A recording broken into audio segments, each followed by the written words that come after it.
Bismillahirrahmanirrahim. Assalamualaikum warahmatullahi wabarakatuh. Selamat pagi mahasiswa semuanya. Semoga kita semua berada dalam keadaan sehat walafiat sehingga bisa menjalankan aktivitas kita sehari-hari termasuk aktivitas perkuliahan pada hari ini. Mahasiswa ibu semuanya, hari ini kita sudah masuk pada pertemuan ketiga mata kuliah pengantar bisnis syariah. Nah, pada pertemuan ketiga ini kita akan membahas tentang bentuk dan perkembangan badan usaha. Nah, tapi sebelum kita masuk membahas tentang bentuk dan perkembangan badan usaha secara Islam atau secara syariah, terlebih dahulu Ibu akan menjelaskan tentang bentuk dan perkembangan badan usaha secara umum atau bentuk dan perkembangan badan usaha secara konvensional. Setelah itu baru akan kita lihat bagaimana perkembangannya secara Islami, bagaimana bentuk organisasi usaha secara Islami, begitu ya. Oke, baik. Pertama, kita akan masuk kepada bentuk badan usaha secara umum atau secara konvensional. Nah, berdasarkan kepemilikan perusahaan-perusahaan, maka bentuk dari badan usaha itu ada tiga. Yang pertama, ada perusahaan perseorangan, yaitu perusahaan yang dimiliki langsung oleh orang perorangan. Ada perkongsian atau partnership, dan ada perseroan terbatas atau corporation, gitu ya. Nah, ini nanti akan coba kita lihat satu persatu bagaimana penjelasannya. Nah, yang berikutnya, jenis perusahaan berdasarkan status hukumnya. Ada tiga kelompok juga. Ada perusahaan negara, ada perusahaan swasta, dan ada koperasi, ya. Kalau perusahaan negara ada yang dikenal dengan BUMN, ada perusahaan swasta, ada swasta nasional, ada swasta asing, begitu ya, dan ada koperasi. Ini juga nanti akan kita lihat penjelasannya. Nah, berdasarkan peringkat usahanya, ada disebut dengan usaha mikro, usaha kecil, usaha menengah, dan usaha besar, ya. Nah, itu jenis atau bentuk badan usaha dilihat dari kepemilikan, dari status hukum, dan dari peringkat usahanya. Oke, kita masuk satu persatu dulu.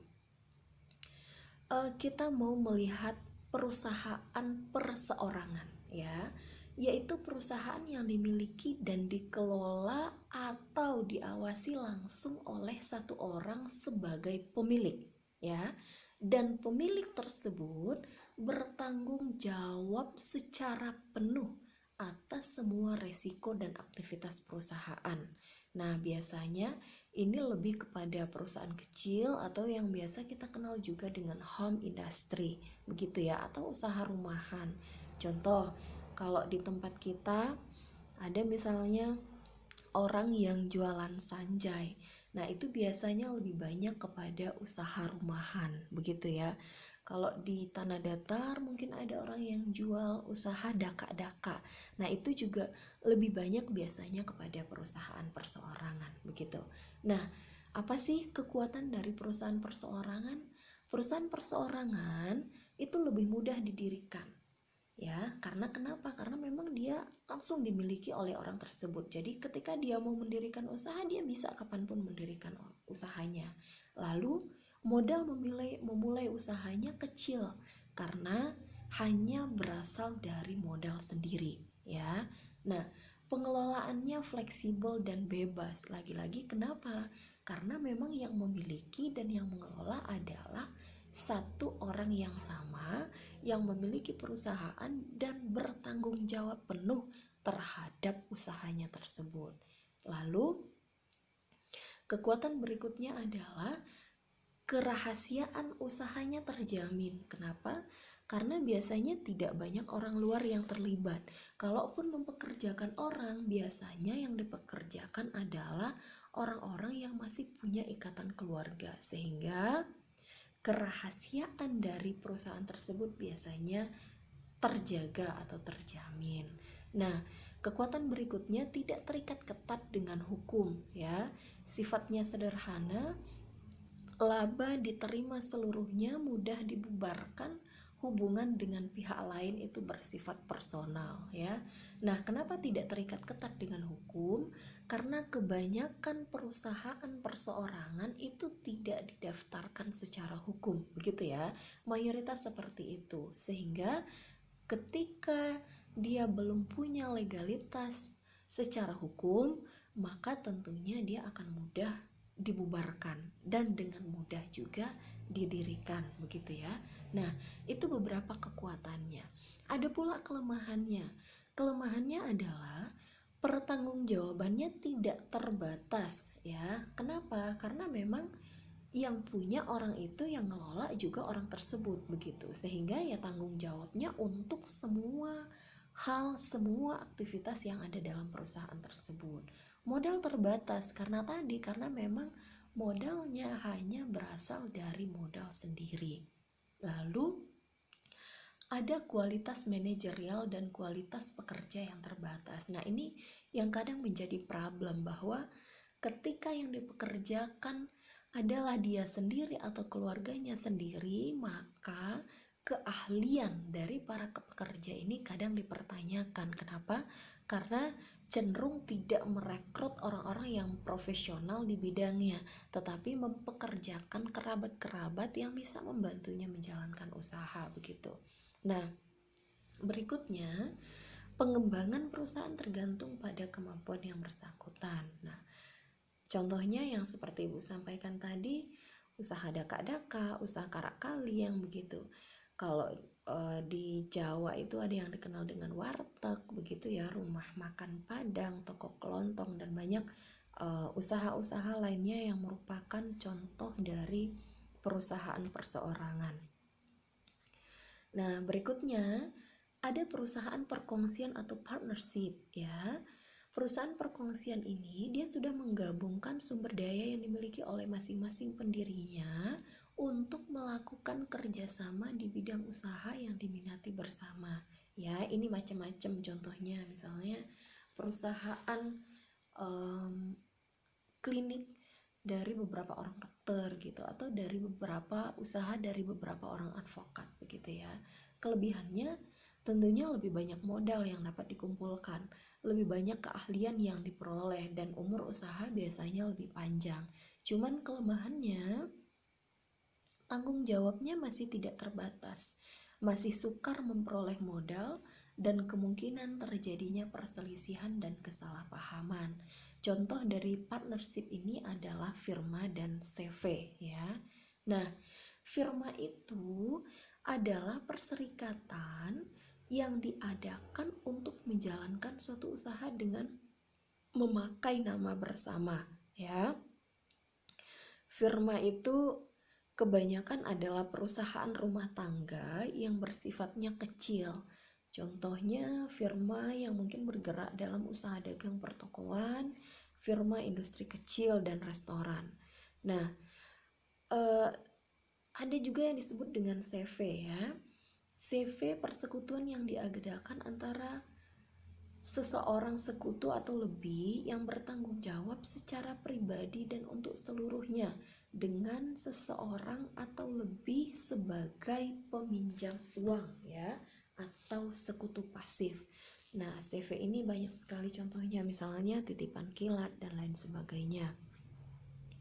Nah, berikutnya kita masuk ke PT atau perseroan terbatas. Nah, PT ini sudah merupakan perusahaan berbadan hukum yang merupakan persekutuan modal, didirikan berdasarkan perjanjian, melakukan kegiatan usaha dengan modal dasar yang seluruhnya terbagi dalam saham dan memenuhi persyaratan yang ditetapkan dalam undang-undang serta peraturan pelaksanaannya.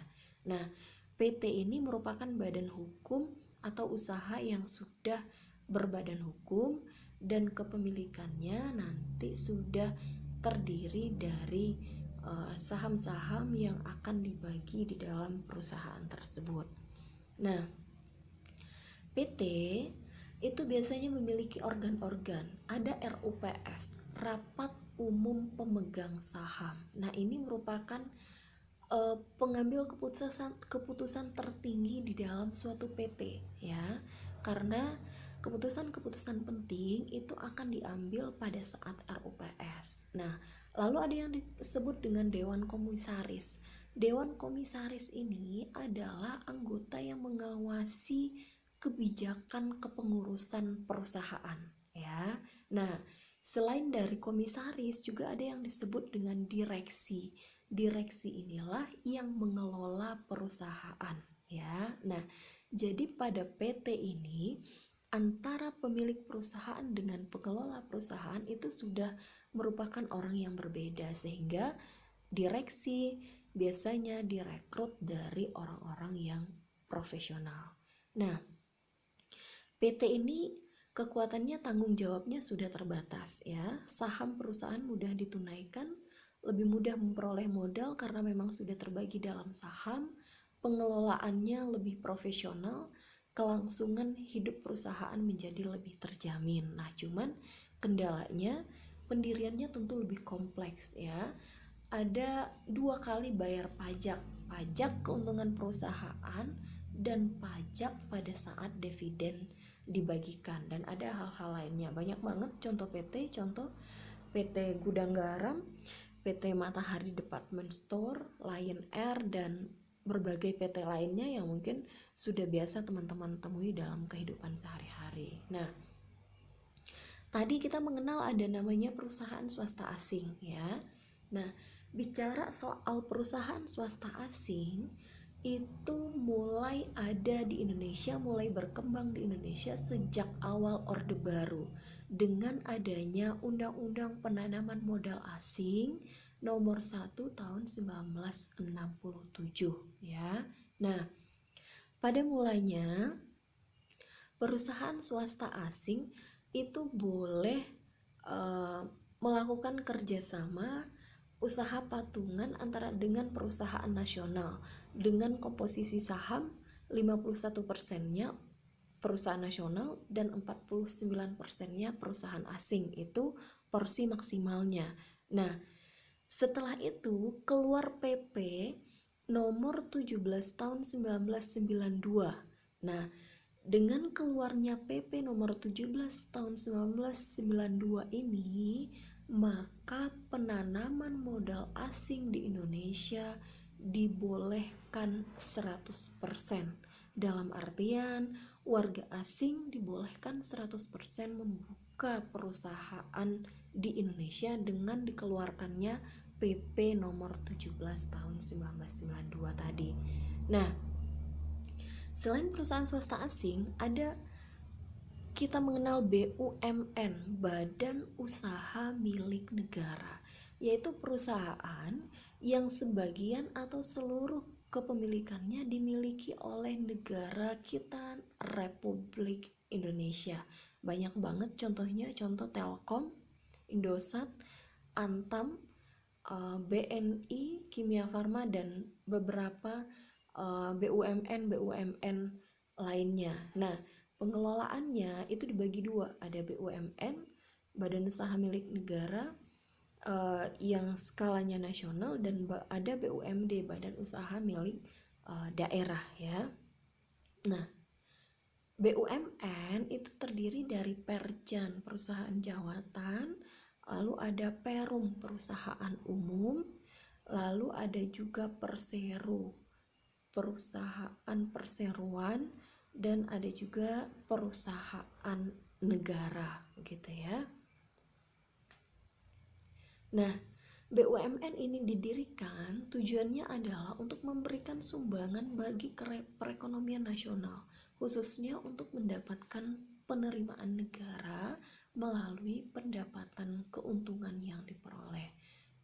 Tujuan lainnya menyelenggarakan kemanfaatan umum berupa penyediaan barang dan jasa yang menguasai hajat hidup orang banyak, lalu menjadi perintis kegiatan-kegiatan usaha yang belum dapat dilaksanakan oleh sektor swasta dan koperasi, serta turut aktif memberikan bimbingan dan bantuan kepada pengusaha golongan ekonomi lemah.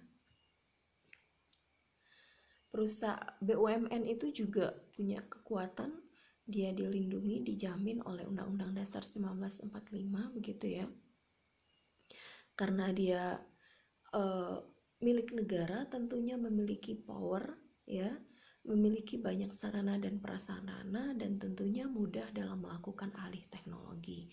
Cuman kelemahannya adalah kalau kita lihat hari ini prestasi ekonomi dari BUMN itu masih relatif rendah ya, kurang luas dalam beroperasi, terikat oleh peraturan-peraturan begitu ya, dan berbagai hal lainnya yang itu berefek melemahkan BUMN itu sendiri. Nah, berikutnya ada koperasi. Koperasi badan usaha yang beranggotakan orang per orang atau badan hukum koperasi dengan berlandaskan kegiatannya berdasarkan prinsip koperasi sekaligus sebagai gerakan ekonomi rakyat berdasarkan azas kekeluargaan. Tujuan koperasi memajukan kesejahteraan umum dan khususnya kesejahteraan para anggotanya, begitu ya. Nah, berikutnya ada UMKM, usaha mikro, kecil, dan menengah.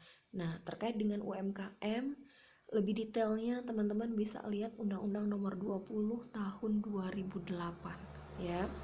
Pada bab 4 tentang kriteria pasal 6 setidaknya disebutkan bahwa kriteria usaha mikro adalah usaha yang memiliki kekayaan bersih paling banyak 50 juta rupiah, tidak termasuk tanah dan bangunan tempat usaha. Lalu memiliki hasil penjualan tahunan paling banyak 300 juta rupiah ya. Nah, usaha menengah itu memiliki kekayaan bersih lebih dari 500 juta sampai dengan paling banyak 10 miliar. Nah, memiliki hasil penjualan tahunan lebih dari 2 miliar 500 juta rupiah sampai paling banyak 50 miliar ya. Kalau di atas itu berarti terkategori perusahaan besar. Nah, detailnya silakan teman-teman lihat, baca secara detail undang-undang tentang usaha mikro, kecil, dan menengah ini. Nah, lalu ada yang dikenal dengan perusahaan multinasional, joint venture, akuisisi, merger, nasionalisasi, privatisasi, divestasi, dan franchising begitu ya. Ini beberapa istilah yang memang sering digunakan dalam dunia bisnis ya. Pertama kita lihat perusahaan multinasional dulu, yaitu perusahaan yang berkembang di suatu negara maju lalu buka anak perusahaan di negara lain ya. Contohnya Honda, Toyota, Citibank ya, itu contohnya. Lalu ada perusahaan patungan, ada akuisisi ya, ada merger, ada nasionalisasi, ada privatisasi, ada divestasi, ada franchising. Nah, franchise ini yang sering kita lihat. Franchise ini artinya adalah memberikan hak kepada seseorang untuk beroperasi dan melakukan kegiatan sesuai dengan yang dilakukan perusahaan ya. Banyak sekali perusahaan-perusahaan yang melakukan franchise ya. Orang lain boleh buka usaha dengan menggunakan nama pemilik utama dan juga beroperasi sesuai dengan ketentuan pemilik utama ya, dengan tentunya ada penyertaan modal. Nah, ada kebijakan-kebijakan biasanya di dalam franchise yang itu disepakati oleh kedua belah pihak sehingga pihak yang terlibat dalam franchise bisa untuk melakukan usaha berdasarkan nama pemilik usaha yang utama begitu ya. Nah, itu diantara beberapa usaha yang ada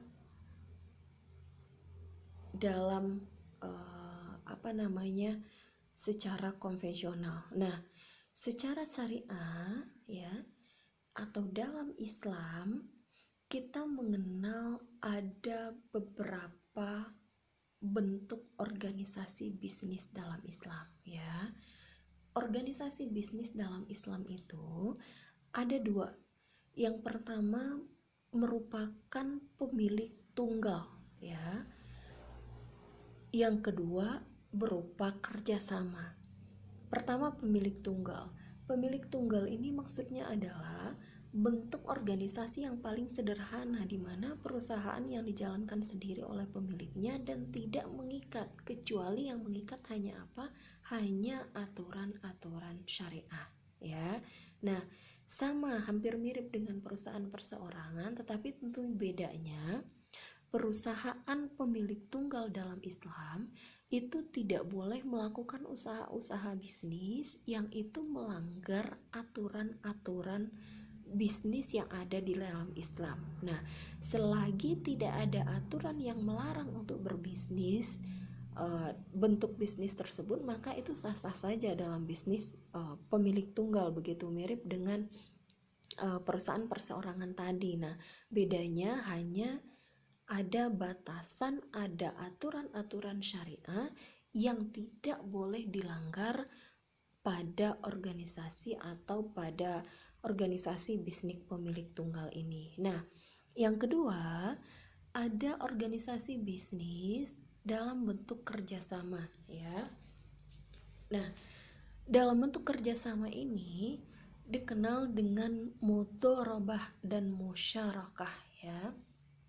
Pertama, mudharabah. Mudharabah itu adalah kerjasama antara syahibul mal atau pemilik dana dengan mudharib atau pengelola dengan nisbah atau porsi bagi hasil yang telah disepakati. Nah, jadi di dalam mudharabah nanti akan ada satu pihak yang bertindak sebagai pemilik dana dan satu pihak bertindak sebagai pengelola saja. Di awal, kedua belah pihak ini akan menyepakati berapa nisbah bagi mereka. Misal 70-30 begitu ya. 70% bagi pengelola dan 30% bagi pemilik modal. Nah, kalau seandainya nanti ada keuntungan, berarti 70% dari keuntungan itu menjadi haknya mudharib atau pengelola dan 30%-nya menjadi haknya pemilik modal atau sahibul mal, begitu ya. Nah, itu mudharabah. Ada bentuk kerjasama yang kedua yaitu musyarakah. Musyarakah adalah kerjasama antara dua pihak atau lebih untuk suatu usaha tertentu, di mana masing-masing memberikan kontribusi dana atau keterampilan dengan kesepakatan bahwa keuntungan dan resiko akan ditanggung bersama sesuai dengan nisbah yang sudah disepakati, ya, sesuai dengan nisbah yang disepakati. Nah, pada musyarakah ini ada beberapa macam atau jenisnya, ya. Ada yang disebut dengan syirkah inan, ya.